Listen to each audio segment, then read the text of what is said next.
कपिल सिब्बल निश्चितपणे सोमेश, हा सगळा घटनाक्रम कपिल सिब्बल सध्या न्यायालयासमोर मांडण्याचा प्रयत्न करतायत आणि मूळ कायदेशीर बाजूंना हात घालण्यापूर्वी ही सगळी पार्श्वभूमी समोर ठेवणं आणि त्याच्यातून एक संपूर्ण विस्तृत असं चित्र कोर्टासमोर मांडण्याचा प्रयत्न कपिल सिब्बल यांचा दिसतो आहे आणि त्यानंतर आता पुढच्या लीगल आर्ग्युमेंट्सकडे या सगळ्या गोष्टी जातीलच. मात्र आणखी एक मुद्दा मला तुला असा विचारायचा आहे की या सगळ्यामध्ये जो एक कळीचा फॅक्टर ठरलेला होता तो होता पक्षाच्या घटनेचा आणि विशेषतः 2013 आणि 2018ची घटना, ही घटना अस्तित्वात नाही असं शिंदेंनी कुठेही म्हटलेलं नाही. अशा प्रकारचा एक युक्तिवाद कपिल सिब्बल यांच्याकडून समोर येताना दिसतो आहे आणि मग जर असं असेल तर मग निवडणूक आयोग अशा प्रकारे घटना स्वीकारणार नाही असं कसं काय म्हणू शकतो, असा सवाल कपिल सिब्बल विचारतायत. तर ह्या ज्या ही जी 2 वर्ष आहेत या ठिकाणच्या ज्या काही पक्षाच्या घटनेसंदर्भातल्या मुद्दे आहेत ज्याच्यावरून पुढे निवडणूक आयोगाने निकाल देखील दिलेला होता शिंदेंच्या बाजूनी, हा मुद्दा किती महत्त्वाचा ठरू शकतो?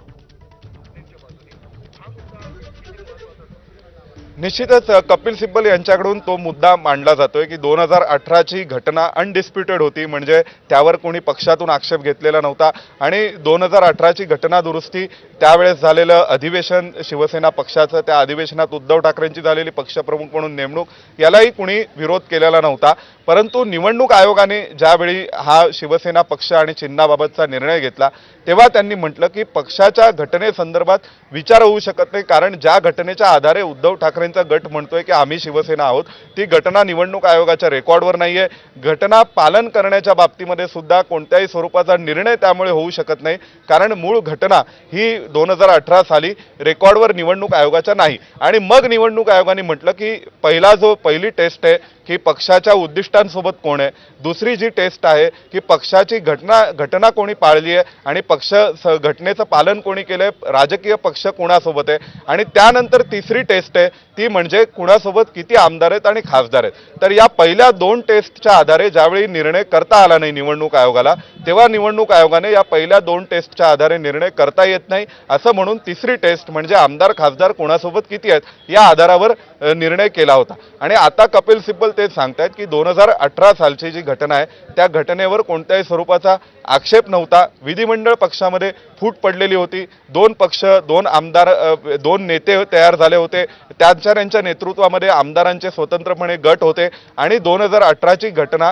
ही अनडिस्प्युटेड होती असं सिब्बल म्हणतात. आणि या घटनेवर या दोन्ही गटांचं एकमत आहे, कारण एकनाथ शिंदेच्या वतीने कोणत्याही स्वरूपाचा आक्षेप हा 2018च्या घटनेवर, घटना दुरुस्तीवर किंवा त्यावेळेसच्या ठरावावर उद्धव ठाकरेंना नेता म्हणून नेमण्याच्या घेण्यात आलेला नाही असं कपिल सिब्बल सांगतायत. परंतु यात पुन्हा आपल्याला 2 तांत्रिक मुद्द्यांचा विचार करावा लागतो की एक विषय आहे आमदार अपात्रता, तो स्वतंत्रपणे राहुल नार्वेकर किंवा तत्कालीन जे कोणी विधानसभा अध्यक्ष असतील त्यांचा अधिकाराचा विषय, दुसऱ्या बाजूला पक्षाचं चिन्ह कोणाकडे द्यायचं, पक्ष कुणाचा, हे ठरवण्याचा अधिकार निवडणूक आयोगाचा आहे. त्यावेळेसचा जर घटनाक्रम आपल्याला आठवत असेल तर पहिल्यांदा पक्ष कोणाचा याबाबतची निर्णय झालेला होता आणि त्यानंतर मग आमदार अपात्रते संदर्भातला निर्णय झाला होता. त्यामुळे पक्ष एकनाथ शिंदेंकडे आहे, धनुष्यबाण एकनाथ शिंदेंकडे आहे. हा निर्णय पहिल्यांदा निवडणूक आयोगाने घेतला.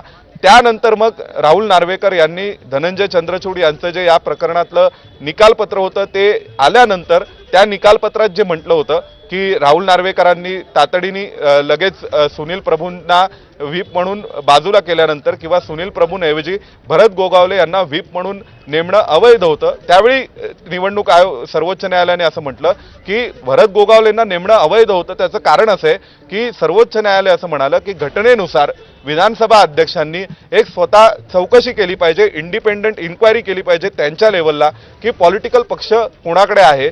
मग पॉलिटिकल पक्ष ज्यांच्याकडे त्यांनी नेमलेला व्हीप, त्यांनी जो कोणी पक्ष देश काढणारा व्यक्ती आमदार नेमला असेल त्या प्रतोदाला मान्यता दिली गेली पाहिजे आणि मग त्या प्रतोदाचा आदेश हा कोणी पाळला आणि कोणी धुडकावून लावला त्या आधारावर निर्णय केला पाहिजे की एखादा आमदार पात्र आहे की अपात्र आहे. मग या अनुषंगाने राहुल नार्वेकर यांनी स्वतः एक